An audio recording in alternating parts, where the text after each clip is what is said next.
Welcome to the future digital. आप सभी का स्वागत है और आशा करते हैं कि आप लोगों की पढ़ाई अच्छे से चल रही है। आज से हम लोग शुरू कर रहे हैं यूनिट एंड डायमेंशन, जो क्लास 11th में अगर आप लोग एनसीईआरटी देखेंगे तो जो फिजिकल वर्ड्स है उसके बाद यही चैप्टर दे रखा है। ये क्लास 11th का फिजिक्स चल रहा है। अगर आप लोग हमसे कनेक्ट होना चाहते हैं तो the future digital application download कर लीजिए प्ले स्टोर से, और डाउनलोड करने के बाद आप लोग क्लास 11th फिजिक्स का बैच ज्वाइन कर सकते हैं। बैच कोड है हमारा PHYTFDF11। ये आप बैच को डालेंगे और वहां से आप ज्वाइन कर सकते हैं। तो चलिए आज हम लोग स्टार्ट करते हैं यूनिट एंड डायमेंशन। और सबसे पहले ये हम लोग देखते हैं कि हम लोगों को पढ़ना क्या-क्या है। ठीक है, हमारा स्टडी टेबल किस तरह से यूनिट एंड डायमेंशन में हम लोग क्या-क्या चीजें पढ़ेंगे। तो सबसे पहले हम लोग पढ़ने वाले हैं फिजिकल क्वांटिटी इस चैप्टर में। ठीक है, अब फिजिकल क्वांटिटी दो तरह के होते हैं, जैसे फंडामेंटल और डेराइव्ड फिजिकल क्वांटिटी। आप लोगों को पता होगा कि फंडामेंटल में 7 फिजिकल क्वांटिटी आते हैं और साथ ही साथ 2 सप्लीमेंट्री फिजिकल क्वांटिटी आते हैं। फिर है आपका डेराइव्ड फिजिकल क्वांटिटी, जो फंडामेंटल के अलावा जितने सारे हैं वो सारे के सारे डेराइव्ड कहलाते हैं। फिर हम लोग पढ़ेंगे मेजरमेंट, आखिर मेजरमेंट का मतलब क्या होता है। फिर हम लोग पढ़ेंगे यूनिट एंड इसके प्रॉपर्टीज, यूनिट क्या है और इसका प्रॉपर्टीज क्या है। फिर हम लोग पढ़ेंगे डिफरेंट सिस्टम ऑफ यूनिट, अलग अलग जो यूनिट सिस्टम है वो कौन कौन से है और उसका मीनिंग क्या है। फिर हम लोग पढ़ने वाले हैं एसआई प्रीफिक्स, एसआई प्रीफिक्स क्या होता है और इसका यूज किस तरीका से हम लोग करते हैं। फिर हम लोग पढ़ेंगे डायमेंशंस और फिर यूज ऑफ डायमेंशंस। ठीक है, ये दो चीजें हैं, या फिर एप्लीकेशन ऑफ डायमेंशंस, इसी को हम लोग बोलते हैं। फिर इसी बीच में हम लोग पढ़ेंगे होमोजेनिटी प्रिंसिपल एटसेट्रा एटसेट्रा, इस तरह की चीजें करने वाले हैं। तो ये था हमारा पूरा स्टडी टेबल, जिस तरीका से हमारा यूनिट एंड डायमेंशन चलेगा। तो आइए हम लोग सबसे पहले स्टार्ट करते हैं यहाँ से फिजिकल क्वांटिटी से, कि what is physical quantity. Physical quantity होता क्या है। देखिए, जैसे फिजिक्स को पढ़ने के लिए आप लोग क्या करना पड़ता है, बहुत सारे ऐसे टर्म्स है जिसके बारे में पता होना चाहिए, जिसका नाम होना चाहिए। जैसे कि मान लेते हैं कि अगर कोई पर्सन क्या कर रहा है, कार से जा रहा है, तो कार को स्टडी करने के लिए, कार के मोशन को स्टडी करने के लिए उसको वेलोसिटी चाहिए, एक्सेलरेशन चाहिए, डिस्टेंस चाहिए, डिस्प्लेसमेंट चाहिए, टाइम चाहिए, ये सब चीज़ें चाहिए। मतलब किसी भी चीज़ को एक्सप्लेन करने के लिए, ठीक है, जिस चीज़ों की आवश्यकता होती है उसको हम लोग बोलते हैं फिजिकल क्वांटिटी। किसी भी चीज़ का मतलब है फिजिकल, जो भी चीज़ है, ठीक है, जो फिजिक्स में पढ़ने वाली चीज़ है उसको एक्सप्लेन करने के लिए जो टर्म्स की आवश्यकता होती है उसको हम लोग बोलते हैं फिजिकल क्वांटिटी। या फिर वैसा quantity that can be measured, जिसको मेजर्ड किया जा सकता है, उसको भी फिजिकल क्वांटिटी के नाम से, इसका सेकंड डेफिनेशन है, तो आप लोग इसको याद रख सकते हैं। जैसे यहाँ पर देखिए कि physical quantities is a term that define frame and describe the laws of physics. Physical quantity क्या है, वो क्वांटिटी है जो फ्रेम को डिफाइन करता है कि आप किस फ्रेम में स्टडी कर रहे हैं, और साथ ही साथ लॉज ऑफ फिजिक्स को भी डिस्क्राइब करता है कि फिजिक्स का लॉ क्या है हमारा, इसको हम लोग बोलते हैं फिजिकल क्वांटिटी। तो आप लोगों को ये चीज याद रखना है। साथ ही साथ एक और आप इसका डिफिनेशन याद रख सकते हैं, quantity that can be measured. वो क्वांटिटी जिसको मेजर किया जा सकता है उसको हम लोग फिजिकल क्वांटिटी के नाम से जानते हैं ना। यहाँ पर एक चीज जो है लॉज ऑफ फिजिक्स, अब ये लॉ ऑफ फिजिक्स क्या है, किस बेसिस पर काम करता है। तो आप लोगों को जो एप्लीकेशन है उसमें एक फिजिकल वर्ड्स का असाइनमेंट आप लोगों को डाला गया है, स्टडी मटेरियल, जो कि फ्री है। तो वहां से आप लोग डाउनलोड अगर करेंगे तो इसमें सारी चीज़ों का डिस्कशन किया गया है कि लॉज ऑफ फिजिक्स क्या है, कौन कौन सा फंडामेंटल लॉज है, कौन कौन से फंडामेंटल फोर्स है। तो ये चीज़ें यहाँ से समझ में आप लोगों को आ जाएगी। तो ठीक है, अब यहाँ पर देखिए कि जैसे एग्जाम्पल में क्या है, मास है, लेंथ है, वेलोसिटी है, etcetera, acceleration, force, work, energy, ये सभी के सभी क्या है, फिजिकल क्वांटिटी के एग्जाम्पल है। मतलब फिजिकल क्वांटिटी क्या है कि एक वैसा टर्म है, ये टर्म है जो किसी को डिफाइन करता है, लॉज को, लेंथ डिफाइन करता है, वेलोसिटी डिफाइन करता है, लॉज ऑफ फिजिक्स को डिस्क्राइब करता है ये चीज, तो इसीलिए इसको फिजिकल क्वांटिटी कहा गया है। अब अगर आप लोग ध्यान देंगे तो फिजिकल क्वांटिटी दो तरह के होते हैं, एक होते हैं स्केलर और दूसरा होते हैं वेक्टर। ठीक है, स्केलर फिजिकल क्वांटिटी क्या होता है, जिसके पास सिर्फ मैग्नीट्यूड होता है और डायरेक्शन नहीं होता है। वेक्टर क्या होता है, जिसके पास बोथ मैग्नीट्यूड एंड डायरेक्शन होता है। ये आप लोअर क्लास में ही पढ़ के आए होंगे। तो ये फिजिकल क्वांटिटी आप लोगों का दो तरह का होता है। स्केलर और वेक्टर का अलग से हम लोग एक चैप्टर में स्टडी करेंगे, इसके बाद जो हमारा नेक्स्ट चैप्टर आएगा उसमें स्केलर एंड वेक्टर हम लोग पढ़ने वाले हैं। ठीक है, अब यहाँ पर देखिए थोड़ा सा एक चीज यहाँ पर समझिए पहले स्केलर और वेक्टर में, कि स्केलर क्या होता है, जिसके पास मैग्नीट्यूड होता है, सिर्फ डायरेक्शन नहीं होता है। मतलब क्या है कि अगर कोई स्केलर फिजिकल क्वांटिटी है तो उसको डिस्क्राइब करने के लिए आप लोगों को सिर्फ मैग्नीट्यूड चाहिए, डायरेक्शन नहीं चाहिए। जैसे एग्जांपल अगर आप लोग समझेंगे, मास का एग्जांपल ले लीजिए। मास अगर मान लीजिए किसी का है 5 kg, तो क्या ये बताना जरूरी है डायरेक्शन इसमें कि 5 kg towards x axis, 5 kg towards north, 5 kg upward, etcetera etcetera. तो ये चीजें नहीं बताया जाता है यहाँ पर। अगर आप लोग ऐसा बताएंगे कि 5 kg के साथ डायरेक्शन लगाएंगे तो गलत होगा। ठीक है, ये आपका सही लॉजिक नहीं है और आज तक आप भी ऐसा लगाए नहीं है कभी भी। तो ये चीज़ क्या है, मास क्या है, इसको सिर्फ आप मैग्नीट्यूड बोल दें, यानी कि न्यूमेरिकल वैल्यू बोल देंगे 5 केजी, तो ये आप लोग से एक्सप्लेन हो जाएगा।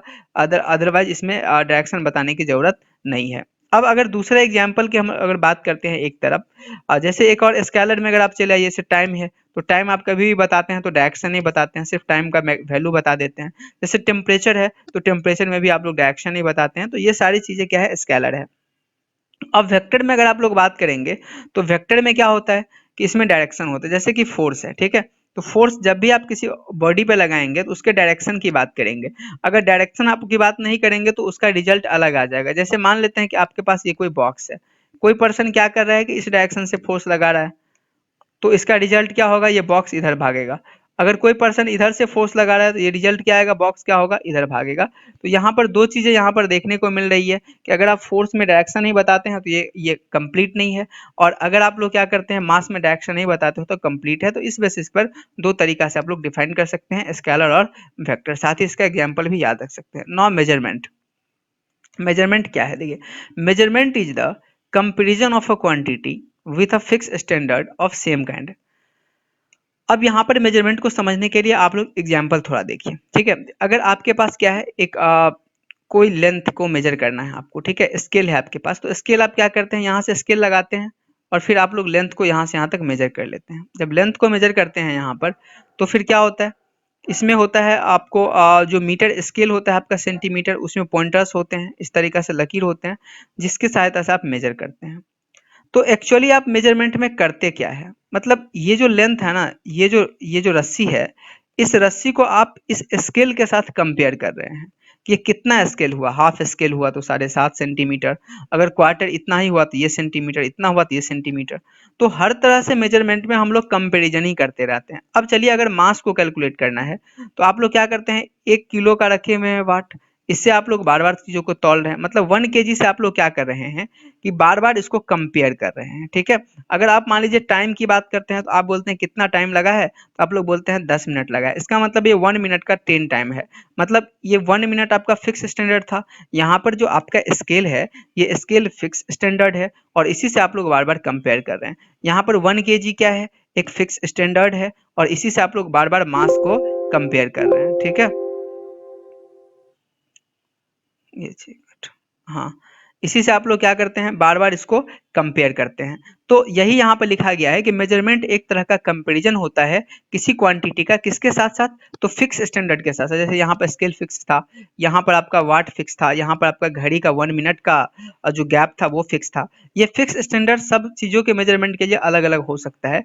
जैसे कि आप लोग ये सेंटीमीटर यहाँ पर फिक्स था, अब आप मान लेते हैं कि रोड की लंबाई मेजर कर रहे हैं, तो यहाँ पर किलोमीटर आप लोग फिक्स रखेंगे। और सेम काइंड का ये मतलब होता है उसी प्रकार से, अब मान लो 1 केजी के वाट से आप लेंथ नहीं मेजर कर सकते हैं और इस स्केल से आप लोग मास नहीं मेजर कर सकते हैं, तो सेम काइंड का ये मतलब यहाँ पर होता है। ये सब एग्जांपल समझ लीजिए कि लेंथ ऑफ स्ट्रिंग अगर 5 मीटर है, दैट मीन्स इसका ये मतलब हुआ कि we see that string is 5 metre larger than 1 metre fix standard scale, ठीक है। हम लोग कहेंगे कि 1 मीटर का अगर फिक्स स्टैंडर्ड स्केल हमारे पास है, इससे ये 5 गुना बड़ा है इसका, ये 5 मीटर, ठीक है। ये अब क्या है, अभी यहाँ पे देखिए मेजरमेंट किया तो 5 मीटर, तो 5 मीटर है, तो यहाँ पर 5 क्या है, न्यूमेरिकल वैल्यू, और मीटर क्या है, यूनिट है। अगर आप लोग सीधा 5 बोल देते हैं तो क्या काम चलेगा, तो आंसर होगा नहीं चलेगा। इसका मतलब ये है कि किसी भी फिजिकल क्वांटिटी को मेजर करने के लिए दो चीजों का होना जरूरी है, एक तो न्यूमेरिकल वैल्यू और दूसरा क्या होना चाहिए, यूनिट होना चाहिए। विदाउट न्यूमेरिकल वैल्यू भी काम नहीं चलेगा और विदाउट यूनिट भी आपका काम नहीं चलेगा। तो ये दो चीजें आप लोगों को ध्यान रखनी है। अब यहाँ पर न्यूमेरिकल वैल्यू के बारे में तो आप लोग समझ ही रहे हैं कि न्यूमेरिकल वैल्यू क्या होता है, जो जो आंकिक वैल्यू होता है, जो अंक होता है, जैसे कि यहाँ पर 5 है, 6 है, 7 है, 8 है, 9 है, 10 है, तो इस तरह की चीजें। और यूनिट्स क्या होते हैं आपके, तो यूनिट्स होते हैं जो इसके बगल में लगे होते हैं, ठीक है। तो हम लोग क्या करेंगे, यूनिट एंड डायमेंशन, चूंकि चैप्टर का नाम है, तो हम लोग यहाँ पर कनेक्ट करेंगे और सबसे पहले आप यूनिट्स यहाँ पर पढ़ने वाले हैं। यूनिट्स क्या होता है हमारा, तो सोचिए कि यूनिट्स आप कैसे डिसाइड करते हैं। अगर आप लोग अपने गांव में जाएंगे, घरों में जाएंगे और अगर वहां देखेंगे तो एक ट्रेडिशन बना हुआ है कि लोग क्या करते हैं, अगर दूध को मेजर करना हो तो एक लोटा टाइप से रखते हैं, ठीक है, ग्लास रखते हैं और उसी से माप के बेचते हैं दूध को। या फिर पहले जमाने में क्या होता, पत्थर हुआ करता था, उसी से लोग मेजर करते थे। जो आपका अगर जमीन मेजर करना है तो लग्गा हुआ करता था, कड़ी हुआ करता था। आप लोग बहुत सारी चीजों को हाथ से भी मेजर कर लेते हैं, बहुत सारी चीजों को आप बीत से भी मेजर करते हैं। तो ये जो बीत है, जैसे 5 बीत, 4 बिट, ये भी तो एक तरह का यूनिट है। ये लग्गा भी एक तरह का यूनिट है कि 8 लग्गा 10 लग्गा, ये 2 गिलास 4 गिलास, ये भी एक तरह का यूनिट है। तो ये सोचिए कि ये यूनिट आपने कैसे बनाया होगा, ठीक है, पहली चीज है। तो अगर यहाँ पर दिमाग क्या काम करता है, ये करता है कि देखिए यूनिट जो आप लोग बना रहे हैं ना यहाँ पे, वो अपने मन से बना रहे हैं। जिन लोगों को जिस क्षेत्र में जिस रीजन के लोग थे, जैसे जैसे आवश्यकता पड़ी अपने मन से यूनिट बनाता गया। और ये क्या क्या यूनिट कैसे बनाया होगा, मान लेते हैं मेजरमेंट की आवश्यकता पड़ी, ठीक है, 2 गांव के लोगों को मेजरमेंट की आवश्यकता है। इन 2 गांव में क्या कर रहा है, बिजनेस चल रहा है। तो इस गांव के कुछ लोग और इस गांव के कुछ लोग मिलके आपस में यहाँ पर बैठे होंगे और कहे होंगे चलिए हम लोग मिलके एक कॉमन सिस्टम बनाते हैं जिससे चीजों को नाप तौल कर सके, मेजरमेंट कर सके। तो ये दोनों में बैठक हुआ, मीटिंग हुआ, और यहाँ पे क्या हुआ, कुछ डिसीजन निकला, और इस डिसीजन को दो लोगों ने क्या किया, दोनों गांव वाले ने क्या किया, एक्सेप्ट कर लिया यहाँ पर, ठीक है। जब एक्सेप्ट कर लिया, इसीलिए कहा गया है कि यूनिट क्या है, एक तरह का एक्सेप्टेड स्टैंडर्ड है, ठीक है। स्टैंडर्ड मतलब यूनिट का मतलब स्टैंडर्ड ही हुआ कि ये फिक्स कर लिया 1 केजी इतना बड़ा होगा, 1 ग्लास इतना बड़ा होगा, ये स्टैंडर्ड हो गया। तो यूनिट क्या है, एक तरह का एक्सेप्टेड स्टैंडर्ड है। और साथ ही साथ ये आर्बिट्ररी एक्सेप्टेड भी। आर्बिट्ररी का ये मतलब है कि उसके पीछे बहुत बड़ा कोई लॉजिक वगैरह था नहीं, साइंटिफिक रीजन नहीं था, कि बस अपने अपने अकॉर्डिंग, ठीक है, जो जैसे मन हुआ, जैसे सुविधा हुआ, उस अनुसार इसको एक्सेप्ट कर लिया गया, ठीक है। तो इसीलिए यूनिट को डिफाइन किया गया है क्या, A unit is an arbitrary accepted standard that is used to define the physical quantity। जिसका यूज किया जाता है फिजिकल क्वांटिटी को डिफाइन करने के लिए, क्योंकि यूनिट नहीं रहेगा तो आप फिजिकल क्वांटिटी को डिफाइन नहीं कर पाएंगे, ठीक है। तो होप आप लोगों को यूनिट का ये आप डिफिनेशन समझ में आया होगा, और साथ ही साथ आप इसको याद भी रखेंगे। अब एग्जाम्पल अगर देखते हैं हम लोग मास ऑफ बॉडी, तो मास ऑफ बॉडी क्या, 8 केजी हम लोग बोलेंगे, 10 केजी, 50 केजी, 100 केजी बोलेंगे। यहाँ पर 8 क्या है, आपका न्यूमेरिकल वैल्यू है, जिसको हम लोग मैग्नीट्यूड भी बोलते हैं, और केजी क्या है, आपका यूनिट है।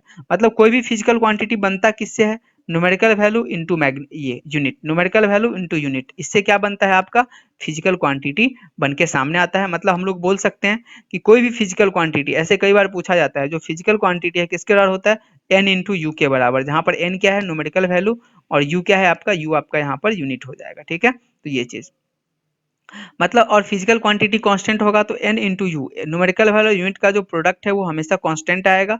तो कांस्टेंट आएगा तो देखो न्यूमेरिकल वैल्यू क्या होगा, n जो है u के इनवर्सली प्रोपोर्शनल होगा। कैसे, तो देखिए u को आप इस साइड ले जाएंगे तो n इक्वल टू क्या, कांस्टेंट अपॉन u, यानी कि n क्या हो जाएगा, न्यूमेरिकल वैल्यू यूनिट के इनवर्सली प्रोपोर्शनल हो जाएगा। मतलब क्या है कि अगर यूनिट बड़ा रहेगा तो न्यूमेरिकल वैल्यू छोटा रहेगा आपका, अगर यूनिट बड़ा रहेगा तो न्यूमेरिकल वैल्यू छोटा रहेगा, और अगर यूनिट छोटा रहेगा तो न्यूमेरिकल वैल्यू बड़ा रहेगा। अब कैसे, आप लोग इसको समझिए। जैसे मान लेते हैं 1 केजी है आपके पास, ठीक है, इसको समझिएगा तो अच्छे से, कैसे यूनिट बड़ा रहेगा तो न्यूमेरिकल वैल्यू कम रहेगा। 1 केजी है आपके पास, ठीक है, और साथ ही और ये है, इसी को हम लोग 1000 ग्राम भी लिख सकते हैं, 1000 ग्राम भी इसको हम लोग लिख सकते हैं, ठीक है। अब देखिए केजी और ग्राम अगर इसमें बात करेंगे तो केजी बड़ा यूनिट है, ठीक है, केजी और ग्राम में केजी क्या है, बड़ा यूनिट है, और ग्राम क्या है, छोटा यूनिट है। देखिए ग्राम ये यूनिट बड़ा है, इसका न्यूमेरिकल वैल्यू क्या है, 1 है, छोटा है, लेकिन यूनिट अगर छोटा है तो न्यूमेरिकल वैल्यू क्या है, बड़ा है। यही चीज यहाँ पर लिखी गई है कि जितना बड़ा यूनिट रहेगा उसका न्यूमेरिकल वैल्यू उतना ही छोटा रहेगा, और जितना छोटा यूनिट रहेगा उसका न्यूमेरिकल वैल्यू उतना ही बड़ा रहेगा, ठीक है। ये चीजें यहाँ पर लिखी गई है, इंपॉर्टेंट है, आप लोग इसको याद रखेंगे। आगे बढ़ते हैं कि there are 2 types of unit. यहाँ पे देखिए 2 तरह के यूनिट है, एक तो है आपका डेराइव्ड यूनिट, और दूसरा क्या है आपका, दूसरा है आपका फंडामेंटल यूनिट, ठीक है। एक डेराइव्ड है और दूसरा क्या है, फंडामेंटल है। ये से तो डेराइव्ड क्या है, it is derived from basic unit. ये डेराइव्ड यूनिट वो यूनिट होता है जो बेसिक यूनिट से आपको डेराइव किया जाता है। बेसिक का मतलब होता है फंडामेंटल, इसी फंडामेंटल को हम लोग बेसिक के नाम से भी जानते हैं। तो डेराइव्ड यूनिट वो होता है जो इससे डेराइव करके यहाँ पर लिखा गया है, ठीक है, इसको बोलते हैं डेराइव्ड। और फंडामेंटल क्या है, तो फंडामेंटल 7 फंडामेंटल है जो कॉन्फ्रेंस हुआ था 1960 में, ठीक है, यूनिट एंड मेजरमेंट का, उसमें डिसाइड किया गया था। और all the unit depends on basic और फंडामेंटल, और ये जितने सारे यूनिट है ये सभी बेसिक और फंडामेंटल पे डिपेंड करते हैं। या फिर ये बोल सकते हैं कि ये जो फंडामेंटल है ये खुद पर ही डिपेंड करता है, किसी दूसरे पर डिपेंड ये करता नहीं है। तो आपका यूनिट 2 तरह का हुआ, एक हुआ फंडामेंटल और दूसरा हुआ डेराइव्ड। फंडामेंटल वो होता है जो इंडिपेंडेंट होता है, किसी दूसरे पर डिपेंड नहीं करता है, ऐसे की संख्या 7 है, और जो इसी सातों पर डिपेंड करता है उसको हम लोग बोलते हैं डेराइव्ड यूनिट। आगे हम लोग देखेंगे डिटेल से इसको, ठीक है। फिर अभी हम लोग देख लेते हैं कि प्रॉपर्टीज ऑफ गुड यूनिट, और जो गुड यूनिट होगा, अच्छा यूनिट होगा, उसका क्या क्या प्रॉपर्टीज होना चाहिए। कई बार ये एग्जाम में पूछ देगा, या फिर चलते फिरते आप लोगों से कोई भी ये पूछ सकता है कि अच्छा बताओ यूनिट का जो है क्या क्या प्रॉपर्टी है अच्छे यूनिट का। देखिए पहला प्रॉपर्टी ये है कि जो अच्छा यूनिट होना चाहिए वो वेल डिफाइंड होना चाहिए, ऐसा नहीं कि कोई कंफ्यूजन होना चाहिए यूनिट में, ठीक है। तो अच्छा यूनिट वही होगा जो वेल डिफाइंड होगा, मतलब अच्छे तरीका से क्लियर कट उसका परिभाषा होना चाहिए, वो अच्छा यूनिट का प्रॉपर्टी है। दूसरा, it should be of proper size. अब देखिए इसका साइज क्या होना चाहिए, प्रॉपर होना चाहिए। ऐसा नहीं कि यूनिट हम इतना बड़ा बना दिए कि लोग मेजरमेंट ही नहीं कर पा रहा है। मान लेते हैं आप क्या करते, एक 1 किलोमीटर का यूनिट एक बनाते हैं, स्टैंडर्ड बनाते हैं स्केल, तो आप 1 सेंटीमीटर कैसे मेजर करते हैं, तो बहुत डिफिकल्टी होता है मेजर करने के लिए। तो ये चीजें है कि आप लोग यूनिट क्या कीजिए, हर साइज का बनाइए ताकि लोग मेजरमेंट आसानी से कर सके, ठीक है। जिसको जरूरत है जिसका, उसको लेके मेजरमेंट कर सके। अब unit should be easily available. Unit आप ऐसा बनाइए जो हर जगह अवेलेबल हो, ऐसा नहीं बना दीजिए कि कहीं अवेलेबल हो ही नहीं, या फिर कहीं कहीं अवेलेबल हो, हर जगह अवेलेबल नहीं हो, तो ये यूनिट आप फिर कारगर नहीं होगा और लोग उसको रिजेक्ट कर देंगे, लोग इसका यूज नहीं करेंगे। अगर अवेलेबल नहीं रहेगा तो फिर यूनिट होने का कोई मतलब नहीं बन जाएगा, ठीक है। फिर कह रहा है it should be invariant with time and place. ये क्या होना चाहिए कि टाइम और प्लेस के साथ, समय और जगह के साथ साथ बदलना नहीं चाहिए। इनवेरिएंट का मतलब है कि ये बदलना नहीं चाहिए, अगर बदलेगा तो फिर दिक्कत हो जाएगी, आप लोग मेजरमेंट सही तरीका से नहीं कर पाएंगे। जैसे कि आप अपने रीजन में मेजरमेंट करके कुछ दिए और मान लेते इसको 50 किलोमीटर भेज दिए, तो ये बदल के कुछ और हो गया, तो ऐसा नहीं चलेगा, ठीक है। वो भी आज के दौर में तो बिल्कुल भी नहीं चलेगा, क्योंकि हम लोग ग्लोबलाइजेशन की तरफ बढ़ रहे हैं, हमारा सामान कई कंट्री में जाता है, हम लोग कई कंट्री से सामान को एक्सपोर्ट यहाँ पर, ठीक है, इम्पोर्ट करते हैं। अब यहाँ पर देखिए 5 नंबर क्या है, it should not change with change in temperature. कह रहा है कि यूनिट ऐसा होना चाहिए जो टेम्परेचर, प्रेशर और ह्यूमिडिटी के अकॉर्डिंग चेंज नहीं करना चाहिए। मतलब ऐसा नहीं कि यहाँ पर टेम्परेचर बढ़ गया तो कुछ और हो गया, फिर रात में टेम्परेचर घटेगा तो कुछ और हो जाएगा, प्रेशर बढ़ गया तो कुछ और हो गया, ह्यूमिडिटी बढ़ गया तो कुछ और हो गया, तो ये सब चीज़ें नहीं होनी चाहिए। तो ये गुड प्रॉपर्टी जो है इसके, ये 5 यूनिट है, आप लोग इसको लिख लेंगे और फिर अच्छे से इसको याद रखेंगे। नौ डिफरेंट सिस्टम ऑफ यूनिट की अगर हम बात करें कि यूनिट का कौन कौन सा सिस्टम है, तो जो सबसे पहला सिस्टम है वो है सीजीएस, ठीक है। आप लोग ये पढ़े ही होंगे सीजीएस। सीजीएस सिस्टम वो सिस्टम होता है इसका पूरा नाम होता है सी फॉर सेंटी, जी फॉर ग्राम और एस फॉर सेकेंड होता है। मतलब सी सेंटीमीटर है, सी फॉर सेंटीमीटर, जी फॉर ग्राम और एस फॉर सेकेंड। मतलब एक वैसा सिस्टम जिसमें लेंथ को किसमें मेजर करते हैं, लेंथ को सेंटीमीटर में, मास को ग्राम में और टाइम को सेकंड में मेजर करते हैं, उसको हम लोग बोलते हैं सीजीएस सिस्टम। आप लोग इसको लिख लेंगे यहाँ पर, ठीक है। एक वैसा सिस्टम जिसमें लेंथ को सेंटीमीटर में, मास को ग्राम में और टाइम को सेकंड में मेजर करते हैं, उसको हम लोग बोलते हैं सीजीएस सिस्टम। अब एफपीएस सिस्टम क्या होता है, एफपीएस सिस्टम होता है एक ब्रिटिश सिस्टम है, ठीक है। जो सबसे जो ब्रिटिश लोग हैं उसको पहले अपनाते थे एफपीएस सिस्टम को। इसका मतलब है फुट पॉइंट सेकंड।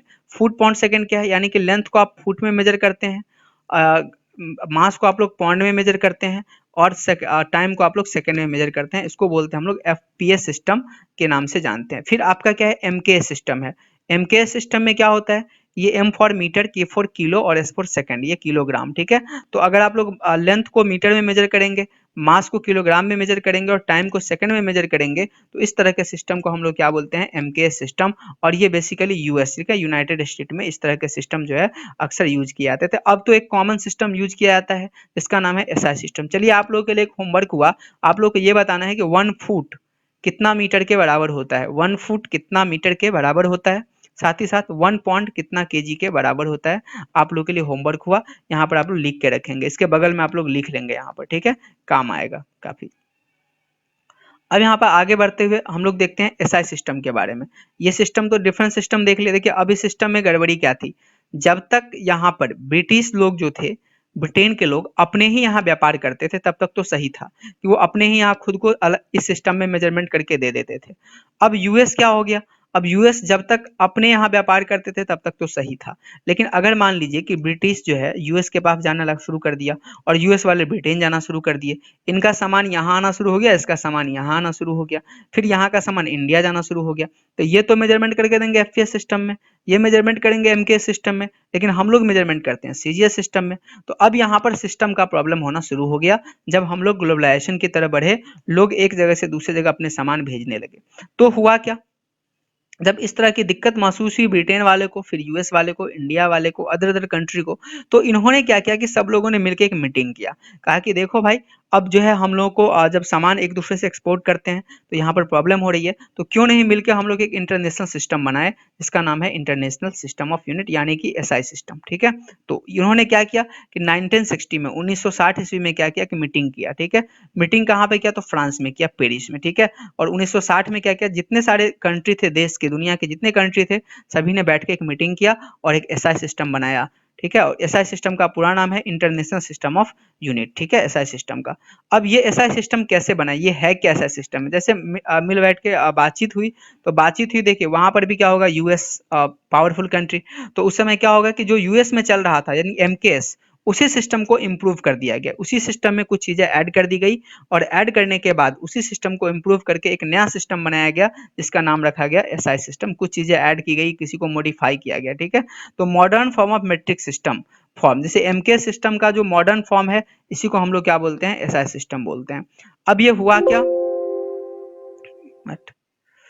अब ये हुआ क्या, in 1960 the 11th CGPM approved the system international unit known as SI system. 1960 में क्या हुआ, सीजीपीएम जो फ्रांस में है, ठीक है, और जो मीटिंग हुआ था उसका नाम है, तो इसमें क्या किया गया, एक नया सिस्टम बनाया गया जिसका नाम रखा गया एसआई सिस्टम। अब देखिए एसआई सिस्टम में क्या क्या, दो बातें सबसे महत्वपूर्ण थी एसआई सिस्टम का। पहला बात क्या था कि देयर विल बी 7 फंडामेंटल, या फिर उसी को बेस बोलते हैं। एसआई सिस्टम में ये कहा गया कि यहाँ पर 7 फंडामेंटल और बेस यूनिट होंगे और 2 सप्लीमेंट्री यूनिट होंगे इनको सहयोग करने के लिए। मतलब क्या है कि जैसे कोई मीटिंग होता है, मीटिंग में नहीं होता 2-4 लोगों को मुखिया चुन दिया जाता है, हेड चुन दिया जाता है, उसी प्रकार से 7 जो फिजिकल क्वांटिटी था उसको आप हेड चुन दिया गया, ठीक है। और कहा कि ये 2 इनके क्या होंगे, सचिव होंगे जो इनको असिस्ट करेंगे, इनको क्या करेंगे, हेल्प करेंगे। तो ये पहली चीज है यहाँ पर इसमें रखा गया। और साथ ही साथ कहा गया कि देखिए 7 और 2 इनके अलावा जो भी होगा इसको हम लोग डेराइव्ड यूनिट कहेंगे। तो ये 2 बातें वहां पर देखी गई। तो हम लोग अब क्या करेंगे, यहाँ पर देखने वाले हैं, ठीक है। नेक्स्ट क्लास में हम लोग ये देखेंगे कि ये जो 7 फंडामेंटल है वो कौन कौन सा है, इसका यूनिट क्या है। साथ ही साथ ये भी देखेंगे कि उसको उसका सिंबल किस प्रकार से लिखा जाता है। और 2 सप्लीमेंट्री यूनिट क्या है, यहाँ पर ये सप्लीमेंट्री में सॉलिड एंगल और प्लेन एंगल आएगा। अच्छे से डिटेल से हम नेक्स्ट क्लास में स्टडी करेंगे। और साथ ही साथ बहुत ज़्यादा हम लोग डेराइव्ड फिजिकल क्वांटिटी के बारे में स्टडी करने वाले हैं। साथ ही साथ एसआई प्रीफिक्स भी देखने वाले हैं। तो आज के लिए इतना ही। अगर आप लोगों को किसी तरह की डाउट है तो आप मुझे कमेंट करके बता सकते हैं, या फिर आप मैसेज कर दीजिए एप्लीकेशन में। मैं नेक्स्ट क्लास में आपके डाउट को क्लियर कर दिया करूंगा, या फिर जब लाइव आएंगे तो आप लोग सवाल पूछ लेंगे। चलिए ठीक है, थैंक यू।